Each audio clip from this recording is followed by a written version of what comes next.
we cover a lot of ground this week.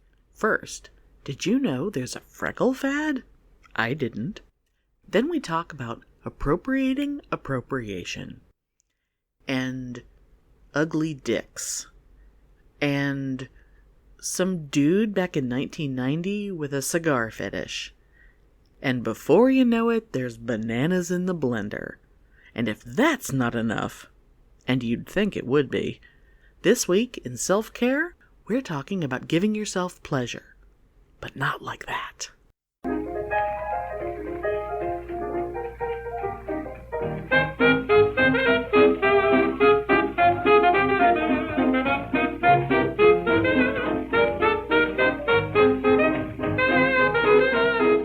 Welcome to Pitney and Amelia's Bitchin' Boutique! We may be awful, but we're right!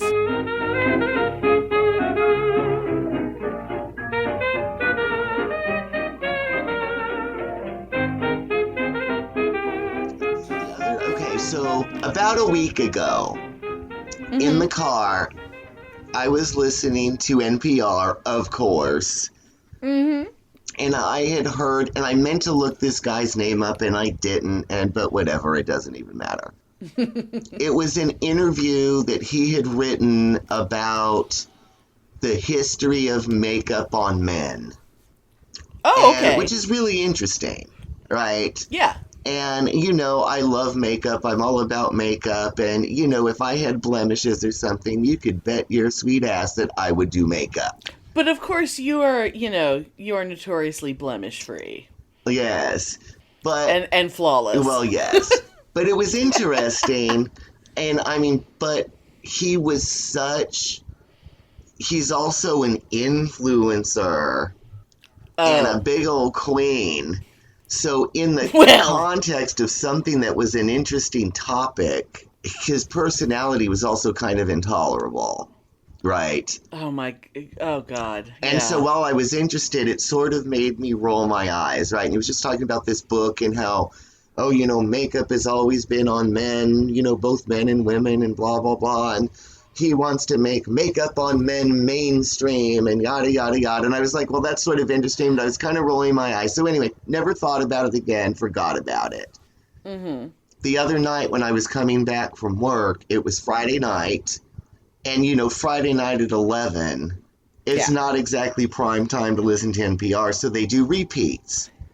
Okay. So there was the same guy, the same interview, but it was later on in the interview, right? Oh my God, I hate to interrupt, but is your window open? Yes. Okay, I'm just hearing your wind chimes. It's fine. I just want to, if the listeners hear wind chimes, I don't want them to be like, where the hell is he? Yeah, and I'm sorry, it's so freaking hot that I can't, Okay. So, anyway, but Mom's going to leave for church in a little bit so I can close it and turn the AC on, but right now I can't. Hooray! Hooray! So anyway, so I was listening to the repeat, so I heard a later part of this interview with this guy, and... and it was like, oh my God, it was just cringeworthy to me. And he was like, well, I just love skin. And I grew up loving skin. And it doesn't matter what color or uptight. I even love acne because I love skin. And I was just like, oh my God, you were so fucking lame and so stupid. But he's not a dermatologist or anything. It's not, he just likes makeup. Oh, yeah, and he was talking about, the different glows and the different... Oh, my God, it was so stupid. But what got me, which I thought that you would think this was funny, because I think we've talked about this particular thing before. Oh, God. And he was like, well, I am just a big fan of, the freckle trend in makeup that's been popular for the last couple years. Freckles are a trend? And apparently... Freckles just exist. And I had mentioned that to Marie, not knowing this, and she was like, oh yeah, that's like a big trend now is to put on like fake freckles. And I was like, well, I don't know that. But If I apparently see it's a freckles, I thing. assume someone just has freckles. Why am I going to assume that someone's putting on fake freckles? That's stupid. Yeah, but apparently that's a thing now. But what cracked me up and what I thought was going to make you laugh was Okay. he said, wow, and I just think the freckle trend is just great and I love it. But you know, it's very concerning. Is there outrage within the freckle community?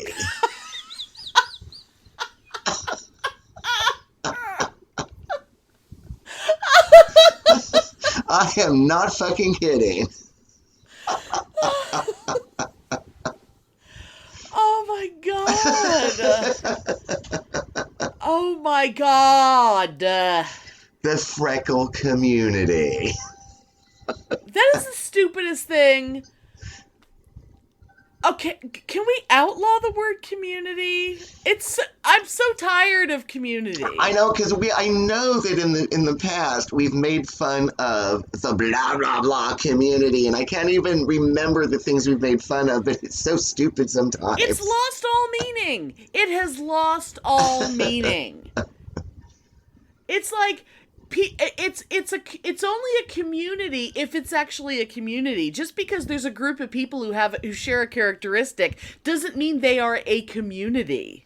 Yeah, but apparently there's outspoken members of the freckle community that are outraged by this makeup trend because it's appropriating their thing. Oh my god. And that kind of might go in with sort of like that whole I'm better than you influencer culture shit. Maybe, I don't know. I think it's people, oh my god. You know what okay.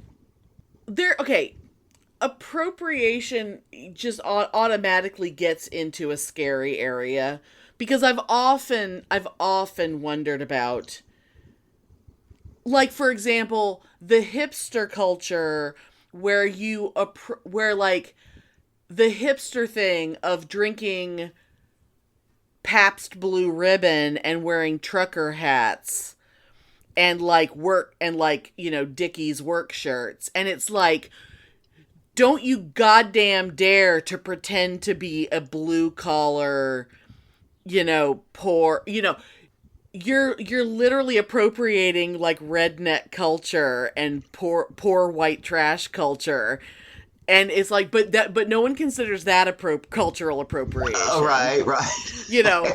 It's like if you're appropriating pale, red-headed, freckled skin appearance, like people like, okay.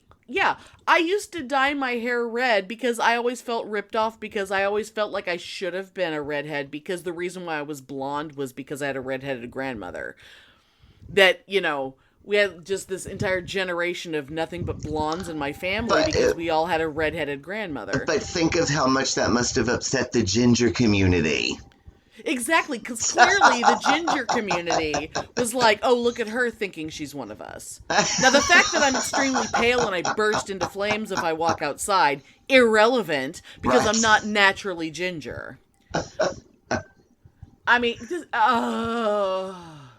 freckle community. It's so funny, but then the other thing about, like, appropriation. Has anyone checked with Morgan Freeman as a member of the freckle community? Because he clearly is a member. Oh my god, we need to get him on the show. He's so a member. He's a very prominent member of the freckle community. We need to get him on the show just for 1 minute. Just be like, what is your feeling on the freckle community? And the freckle trend. And he'd be like, what fucking freckle trend? I don't even know what you're talking about. And then he'd be like, what freckle community? There is no fucking freckle community. What's wrong with you? Isn't that a hoot, though? That's amazing. Oh my god. God, people are stupid. Oh my god, but then speaking of that reminds me of this, is I wanted to ask your opinion. Before I do want to say, though, I will say that when I turned 40, I sort of became a member of the freckle community because out of nowhere, my skin erupted in freckles. Not on my face, but my entire body was covered in freckles. And my doctor, when I asked him, like, how come all of a sudden I'm just Because they used to call them age spots, but now they just call them freckles. Oh, yeah. And I was like, what the hell? Like, all of a sudden I turned into my mother. Like, I'm covered in little brown spots. And he goes, welcome to your 40s. And I was like, is this... I was like, these are freckles, though, right? I mean, this isn't anything... Because, like, they weren't... I was like... One day they weren't there, and the next day they were. Like, it was insane. And he was just like, nope, that's just sun exposure. That's just freckles. You know, welcome to your 40s. Yeah. Oh, I know. So I guess, without realizing it, I became part of the freckle community against my will. I should probably, like, you know, tell people every time I meet a freckled person on the street, I should make sure that they know that I'm not appropriating. That I naturally became, against my will, a member of their community. Oh, so funny.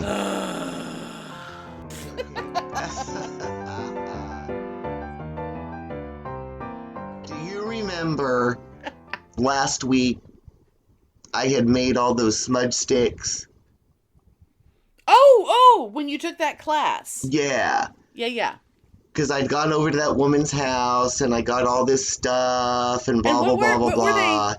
What kind did you make? Because I know that they were teaching different kinds. I had 2 kinds of sage, 2 kinds of lavender, and rosemary. Mm-hmm. And I just sort of mix-mashed it all together, and it was really cool. Well, it all smells good, so... Yeah. But so I was, like, reading stuff about, you know... Not about smudge sticks, but like making smudge sticks and different ways of tying them, because I've seen them done so many different ways, and you know. Oh, yeah.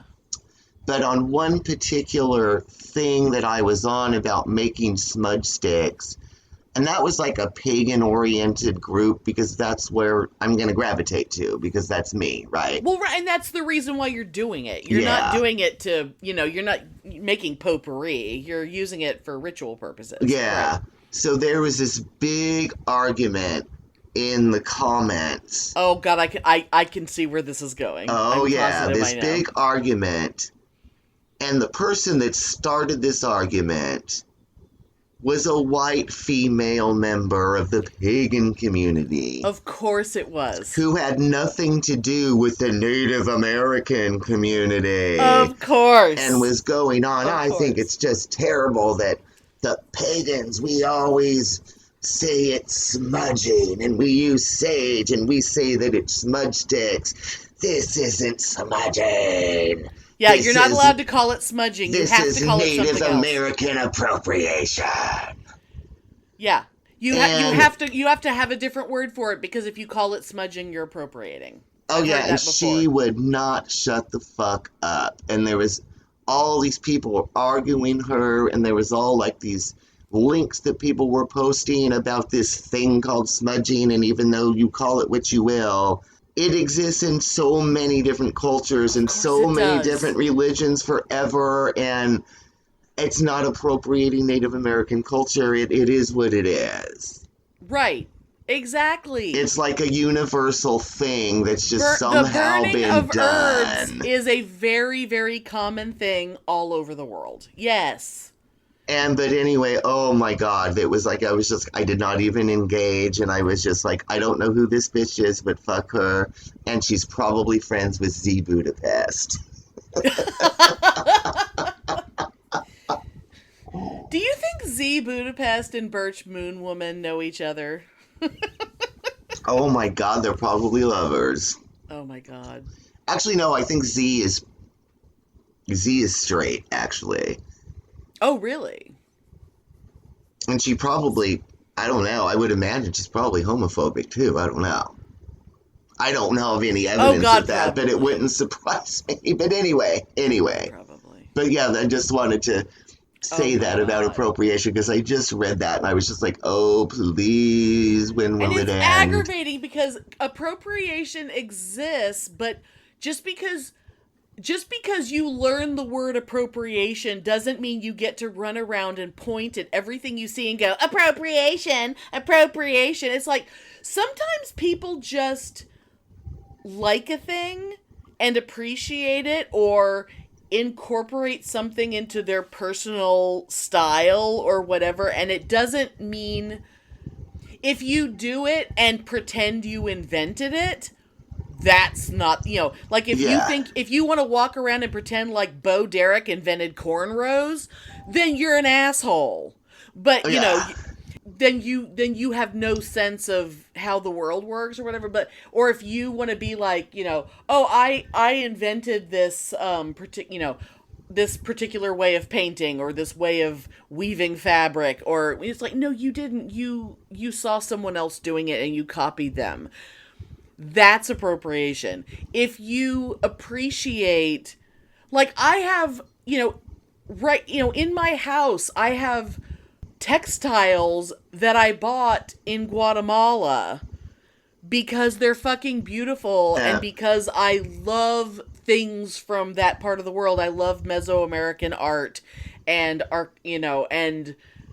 and their weaving work and their needlework and things like that, and I love that shit. And I went there and I bought things from them, and exactly. And if someone was to come in and say, "Oh, well, you're obviously, you shouldn't be allowed to have that hanging up in your house," fuck you. I bought it from an artisan who fucking made it.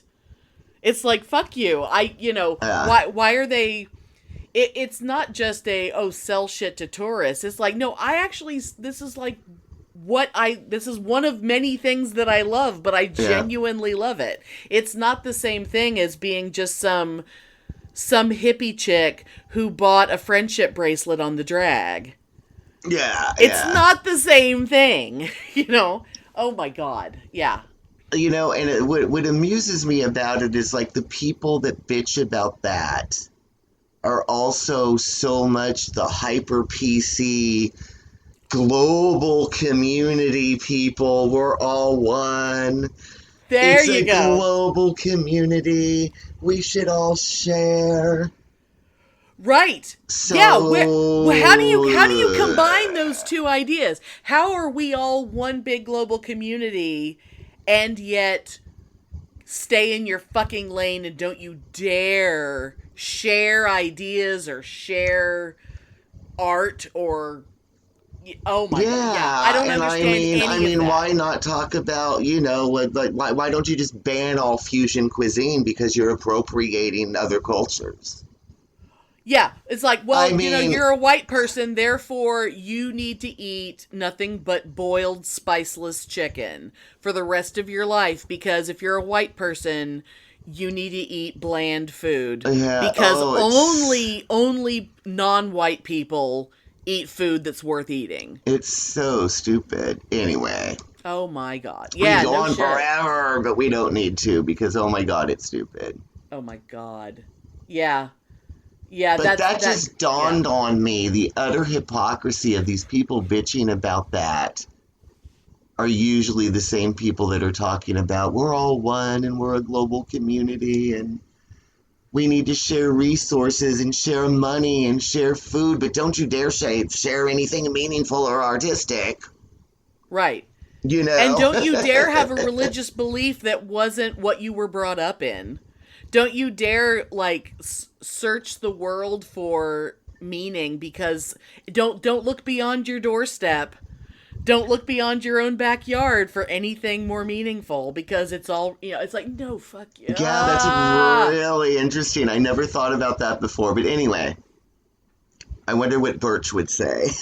It's because apparently the natural state of humanity is to be a goddamn hypocrite. That is the universe. Hypocrisy is the universal truth. I think so. I think so. Now, when you become a cult leader, and we all know that is the eventuality, that someday that your cult will be about the hypocrisy of humanity. Oh yes. The arrogance of inanimate objects and the hypocrisy of humanity. Absolutely.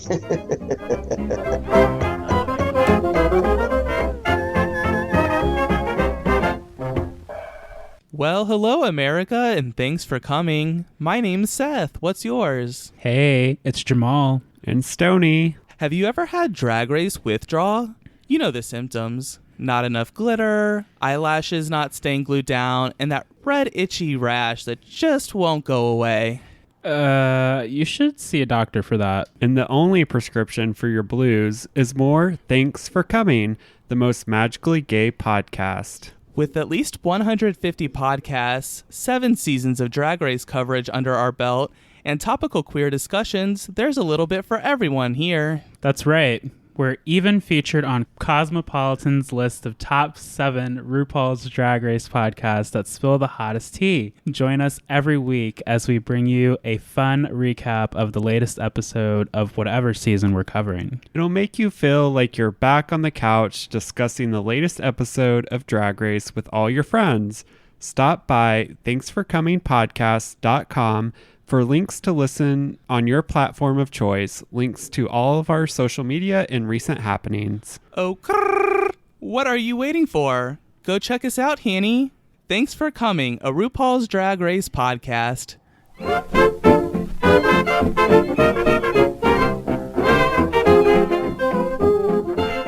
So something fabulous came into my consciousness, and ironically, two things happened at roughly the same time that were so related that I'm not sure which one to bring up first. Oh, okay. But they are both about a topic that you and I love to discuss, which is hideous penises.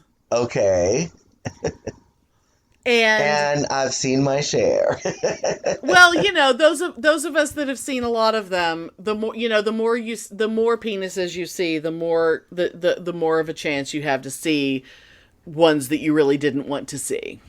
Okay, so I was going through some old letters. And I will start with this. Now I will make a quick little diversion by saying that the reason why I was going through old letters is, one, I don't ever throw anything away. And people who, if you are listening to this show right now, you may or may not be aware that we occasionally do live streams, and we have done quite a few this year, and we're going to do more. Throwback Thursday on Saturday, where we do a little, generally throwing back to the 80s. Because we met in the 80s, and so when we throw back, it's generally, although this particular letter was July 9th, 1990. Oh, wow, okay. Yeah. So that was right before I was living in San Francisco, I guess. Or was I in Santa Cruz? I'm not sure. I don't know. Maybe it was Santa Cruz. Anyway, it doesn't matter. Okay. It was Santa Cruz. It was Santa Cruz. You're okay. I'll just say that you were about to break up with someone named Paul because you had just met a guy named Tom. Oh shit, Santa Cruz. Okay. That was a big mistake too. Oh, actually, yeah. Actually, I should have been able to tell this from the envelope, because the envelope says Pitney Fern Cruz. Oh, okay. It also, on the back of the envelope, it says, P.S. This letter is greasy and don't ask why. Oh my God. This letter is 1,000 pages long, and also has a clipping from a page you ripped out of a magazine, which is also related to genitalia. But oh my God. But the reason why I'm bringing all this up is because one thing that has happened and will probably happen again and again, because I have so many letters that he wrote me over the years, because as I said, I do not throw things away, and thank God I don't, because how could anyone ever throw this away? I will read things to Pitney that he wrote to me many years ago, and much to his delight. Now, I'm going to jump to page 4 of this letter, and I'm just going to quickly read something, and then that will kick us off into the next thing, which is, let's talk about sex. Does a person make genitalia sexy, or does genitalia remain sexy on its own? And if you see just the genitalia of a non-sexy person, will it still sexually arouse you? Or does the genitalia of an ugly person have a bad aura that permeates the sexual air like a foul stench? Now, I will jump in right now and say genitalia on its own does nothing for me, and I think that's been made clear many times in all these conversations that we've had. And that brings us to the question of ugly genitalia on a beautiful person. Is it truly possible? Excluding, of course, contributing factors such as disease, friction marks, indiscriminate piercing of strange bodily areas, yeast infections, hickeys, etc. I ask this question with doubt, yet I know it is possible, for I have seen it with my own eyes, and little else, so great was my disgust and disappointment. But alas, I'm in love now with a man who has a beautiful soul, face, personality, and even beautiful genitalia. And then you reference the page that you ripped out of a magazine, which I hopefully will refer to. I will go to that later.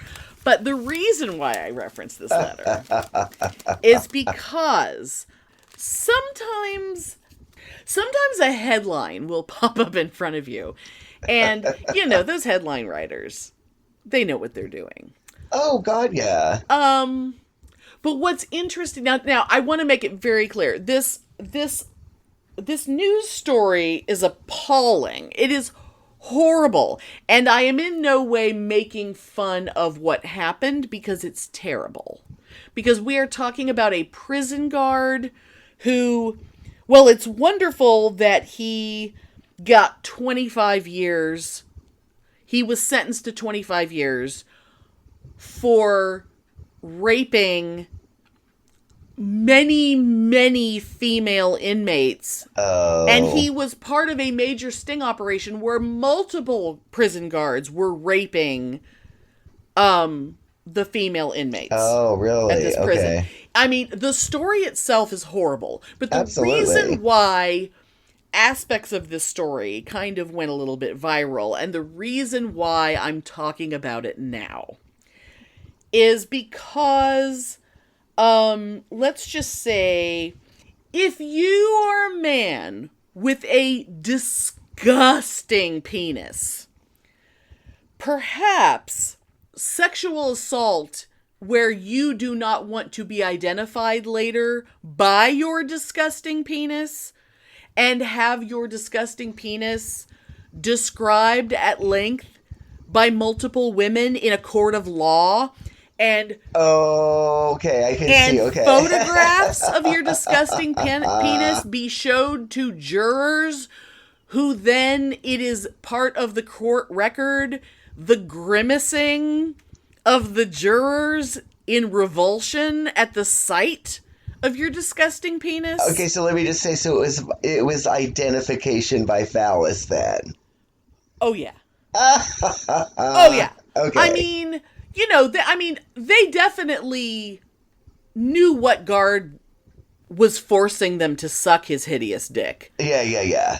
But the fact that they could describe this man's dick in the level of detail that they could, and that all these women described the same hideous dick, and clearly this is the guy with that dick, and it's proven, he cannot deny he's the one, because otherwise how would all these women know what his dick looked like? Yep. And of course, he refers to his own dick as the horse. Well, of course. Because apparently it's huge. But huge in and of itself, not necessarily a good thing. Yeah. Often not a good thing, frankly. As those of us who have experienced penises. Oh, to me, No. It's never a good thing. But anyway. I mean, the only time there's ever been a huge one in my presence, that one happened to be nice to look at.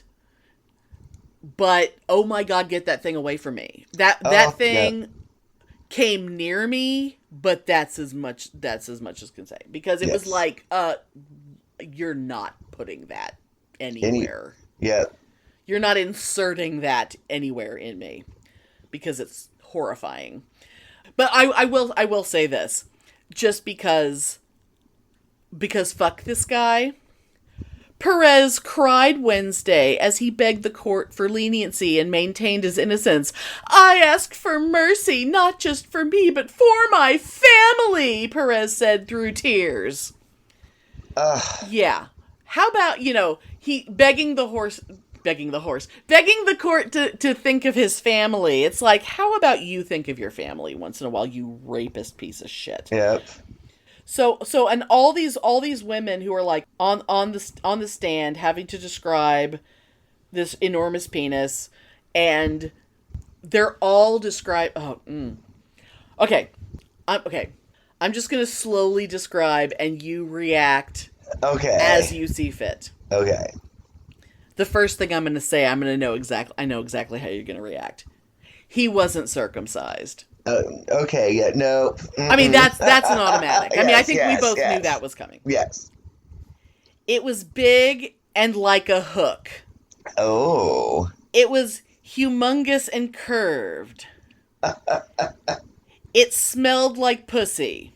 If it didn't stink, I would have been all over that shit. That's one person. Oh my God.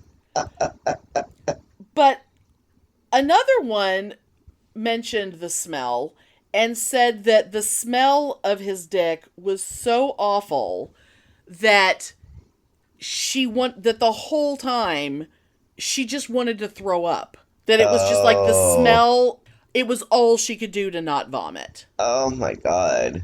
And he just, basically forced all these women to suck him off. Oh. And my other favorite thing was apparently, interestingly, so I guess he had a tissue.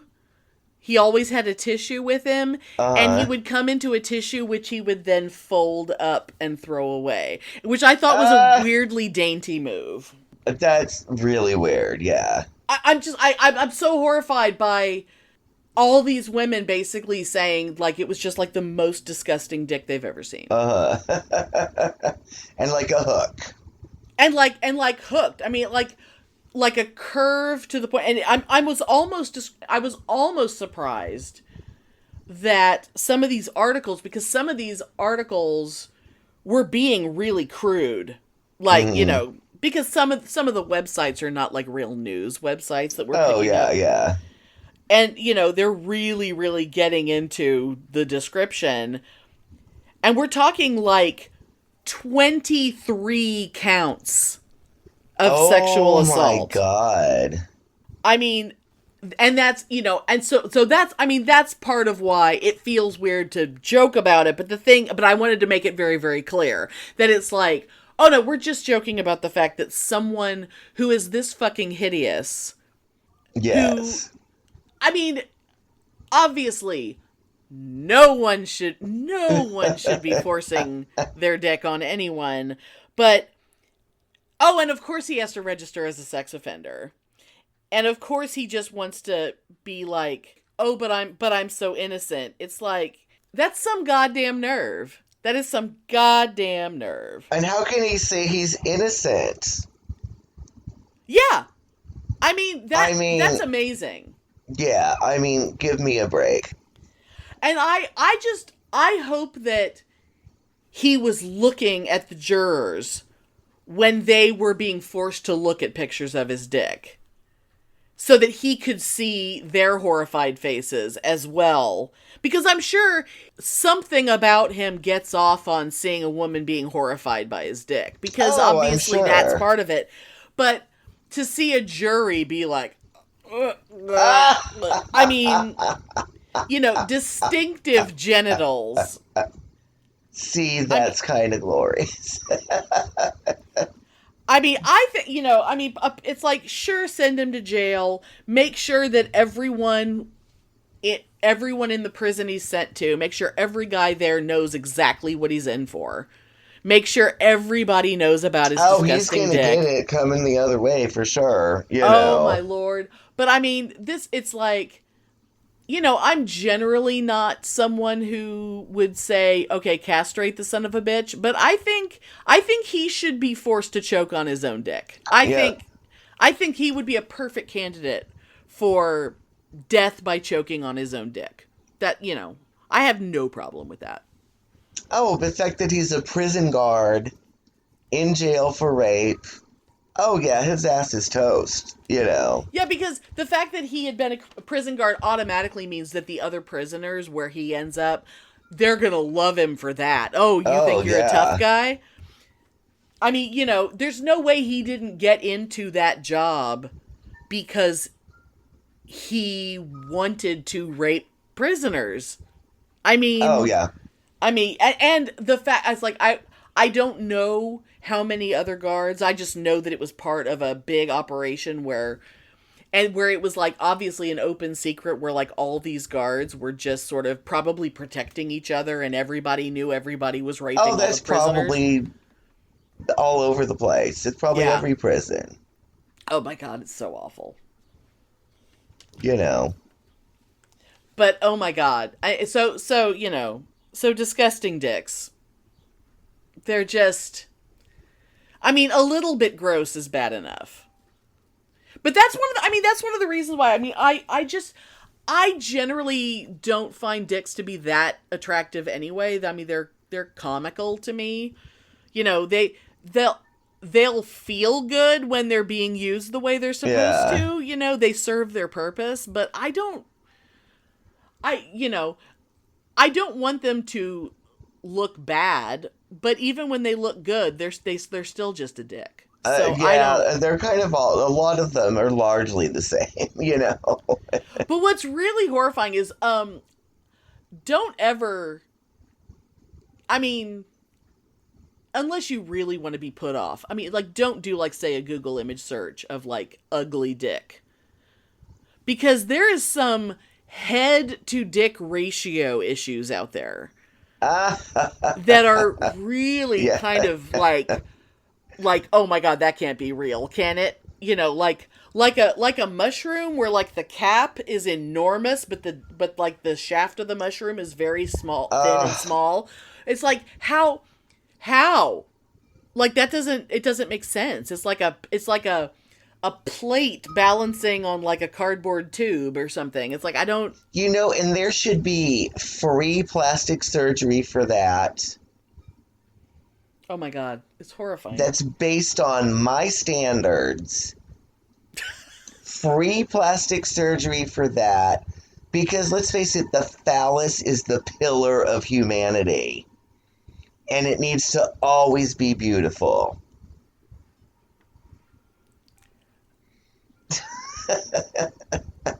But and I want all the feminists to write me hate mail. But the thing is, even the most quote beautiful one, is it though? Is it really? We had the whole year of the vagina, and we had our whole thing about how women need to not worry about what their vulvas look like because they're all fine. But it's like, the thing about a penis is I don't even understand how some of them. I don't understand how they exist. Yeah, how can they perform their function? I mean, if the head is the size of a marble, but the shaft is the width of my foot. I don't understand how some of them can even exist. And I'm sure that every guy who's listening, I'm sure your penis is great. We're not talking about you. I'm sure it's fine. But it needs free plastic surgery to my standard should be the worldwide standard. They're they're fine. I don't know. The year of self-care.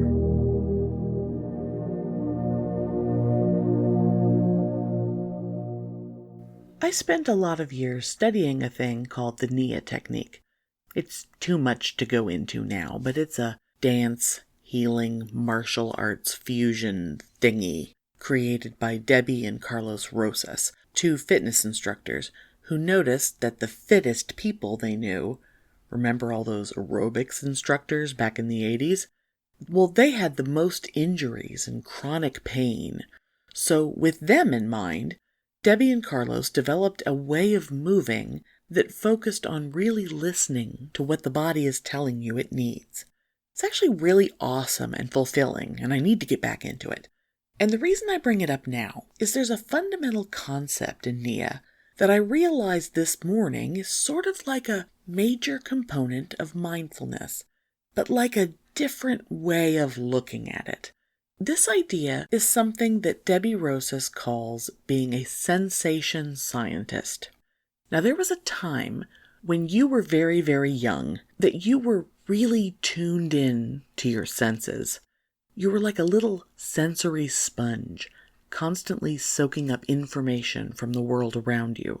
And then, when your brain started thinking too much, it got in the way of the sensing. So your body was still taking in the information, but you stopped paying attention to it in the same way. And when people talk about mindfulness, they're really talking about taking a break from the thinking and doing a few minutes of sensing. One example, Debbie Rosas doesn't just tell you to inhale, she instructs you to smell the moment. Now, we're not going to do that right now. I mean, unless you feel like it. Don't mind me, knock yourself out. But I do want to talk a bit about our senses and things that are pleasurable to us. Things that smell good, look good, taste good, feel good, sound good. Some of you have kids, or maybe know someone who has a kid with sensory issues or attention issues, and there are all these cool therapies out there and toys and gadgets that soothe kids and help them focus. Do you ever think, well, I love the feeling of a soft bristled brush stroking my skin. How come that kid gets to sit there brushing her arms? I wish I could do that. Well, why don't you then? Have you noticed how plush toys are like 1,000,000 times softer and fluffier now than they were when we were kids? Go get you a big plush pillow and smoosh it. Do you get a pleasant, tingly, goosebumpy feeling when someone whispers in your ear? Well, then you should definitely check out ASMR. Do you love the smell of Play-Doh or real Crayola crayons? Well, keep some at your desk. Textures, scents, colors. If you love it, if it brings you any amount of joy, you shouldn't deprive yourself of it. Put that piece of candy in your mouth and let it melt on your tongue, tasting it as long as possible. Listen to that piece of music that makes your heart swell with joy one more time before getting out of the car. Before putting those beans in the water to soak overnight, run your fingers through them and feel how perfectly smooth they are. When you were a kid, you thought being an adult meant that you could eat birthday cake every day if you wanted to. So don't forget to let yourself be happy every once in a while.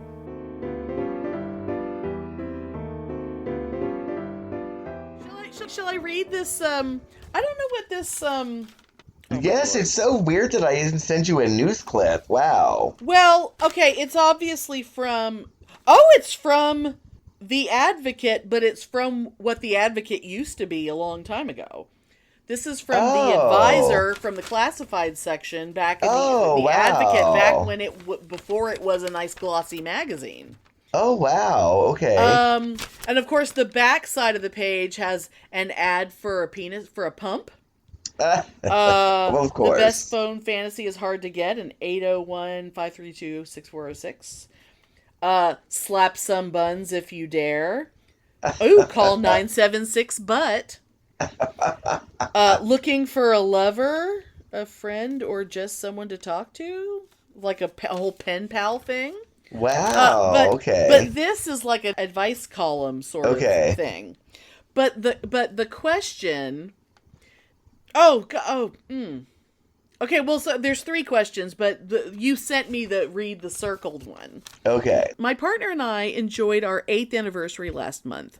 We are very happy and very much in love. We make love 2 or 3 times a month, and it is satisfying. Now the downside. I have hidden a personal fetish from him all these years. Cigars. Since my earliest moments, cigars have been my one erotic passion. Before we met, I dated numerous cigar smokers, but didn't find love. After my partner and I met, I never told him because I was certain he wouldn't understand. I still don't think he would. When we met, my partner was a virgin, as pure and naive as an adult could be. He is still very uncomfortable with unusual sexual or social behavior. I have dropped small cigar hints over the years, which he has never picked up on. He complains about the smell if we're ever near a cigar smoker. None of this gives me much hope. So I cheat on him. I have cigars, custom made. Now see, this is not where I thought this was going. I thought he just thought watching a guy smoke a cigar was hot. Now, speaking as someone who was once approached in a bar by someone who was allegedly a photographer who worked for a Cigar Aficionado magazine back when cigars were really becoming hip in the 90s and early 2000s. And he really, really wanted to, photograph me with a Robusto in my mouth. I'm rolling my eyes as I say that. So I cheat on him. I have cigars custom made, 70 ring, 10 inches. On the evenings my partner comes home late, I spend an hour fucking my ass with these monsters and masturbating. I love it, but I feel guilty and unsatisfied. Okay, well then you're not masturbating very well if you're unsatisfied by it. I have planned dozens of ways to tell him, but each year makes it harder. I'm so afraid of alienating him. I could keep going as I am, but sooner or later he'll find out. What do you recommend? What the fuck does he want? I mean, it's not like his dick is going to turn into a cigar. Like, what does he want? His partner to be there while he fucks a cigar? Like, yeah, I don't understand. I really... Or like he wants to watch his partner smoke a cigar? Oh, like, I do not God. get it. I do. I mean, obviously he said he was like, he dated cigar smokers. And I was like, that's why I did not understand where it was going. And this idea that cheating on your partner by jacking off is like, okay, well, that's your problem, dude. If you think masturbating is cheating on your partner, then you are the one with the problem. But wow, it's clearly has to do with a deep-seated Al Capone fetish. Oh, probably, yes. Yes. Oh, yes. Because, my God. God, but that's weird. 70 ring and 10 inches long. That sounds like a cigar that could only exist for the purpose of shoving it up your ass, doesn't it? Yes, but I mean, I don't know much about cigars, but my God, that sounds obscene. Now I can see why I sent that to you. Oh, totally. God damn it. I mean, the question right before this, the first sentence is like, oh God, wait. I recently had surgery to remove a malignant non-AIDS related tumor from my rectum.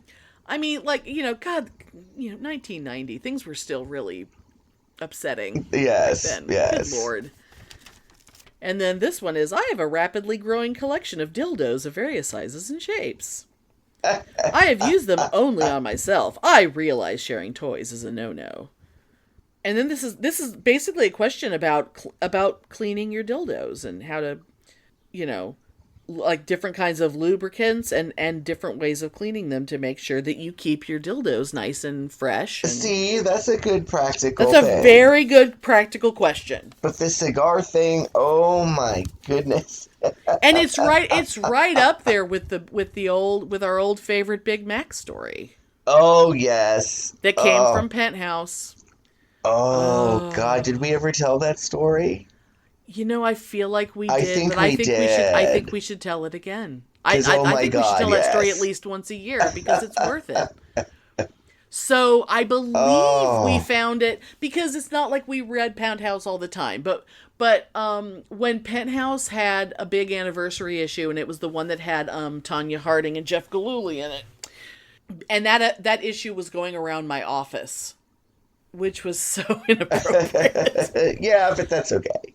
Like, there was like a big manila envelope with a clasp, and it had a Penthouse in it, and people would just like and one at a time, we'd all take it home, and then we'd take it back to the office and give it to the next person who wanted it. And it was like, you know, because the internet existed technically, but not in the way that it does now, and how else were we going to share things? So, but it had sort of a greatest hits of the Penthouse forum, like 25 years of the Penthouse forum in there. And there was a letter about, I guess, the husband and wife, and just sharing their personal love of the Big Mac. And how, you know, when they, like, you know, maybe once a month or something, they just, you know, go buy a big bag of Big Macs and bring it home. And she would take all the patties from the Big Macs and roll them up and into like a dildo and fuck herself with them. And then he would take all the buns with all the lettuce and special sauce and whatever on them and jack himself off with them. And the description went on forever. And I know amazing. that, I mean, yes, the letter was real, but I still wonder if the activity was actually real.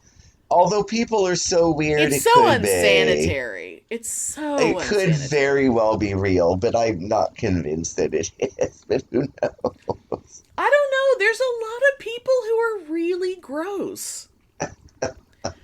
I mean, if the woman, let's say if the guy had a really disgusting dick, then the woman might be the kind of person who would really want to roll up a bunch of nasty McDonald's hamburger patties and shove them up her snooch. Maybe. Like, that would get her off, because maybe his dick looked like a bunch of Big Mac patties.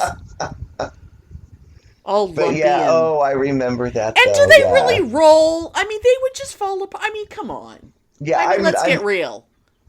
I'm not entirely convinced that it's true, but it was fabulous. The letter was true.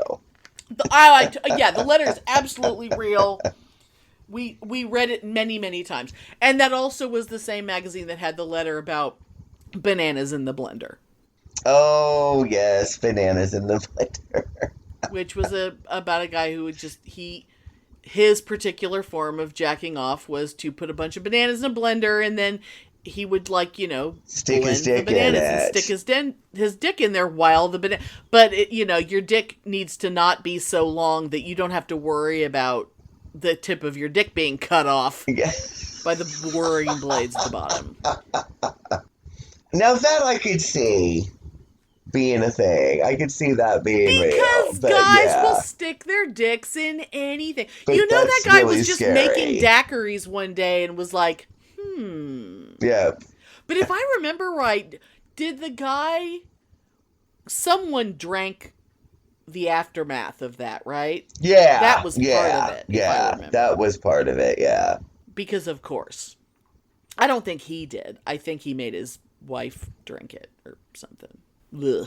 But I remember I was No telling, somebody told me a story about when they moved in with their lover to celebrate their moving in together. They went out for very fancy martinis, and they each saved a little vial of each other's cum, and they poured it into each other's martinis.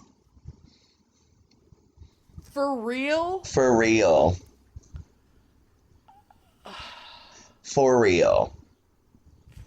I mean... Yeah. And edit this out, but it was Okay. Isn't that a hoot? So 2 dudes then. Yeah. I guess, I mean, not that it really matters, but I mean, I'm never going to be the person who's like, yeah, I would do that. No, I wouldn't.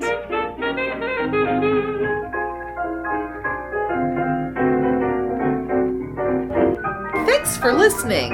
If you enjoy our show, please take a moment to rate and review us on Apple Podcasts or Stitcher. If you send us a screenshot of your review, we'll send you a Bitchin' Boutique sticker. Everyone loves stickers! Please subscribe or add us to your favorites wherever you get your podcasts. Subscribers get new episodes first and are also more attractive. Drop us a line anytime at PitneyAndAmelia@gmail.com. We'd love to hear from you!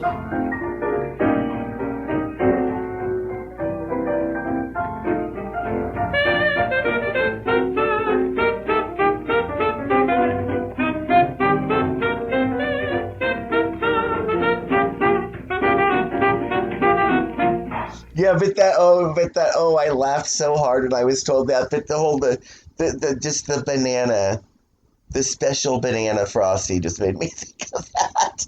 Oh. It's just, so much no. The daiquiri supreme. It's like, ooh, is this salted caramel? Is there egg in this? Oh, the world is so fabulous sometimes. Oh my God.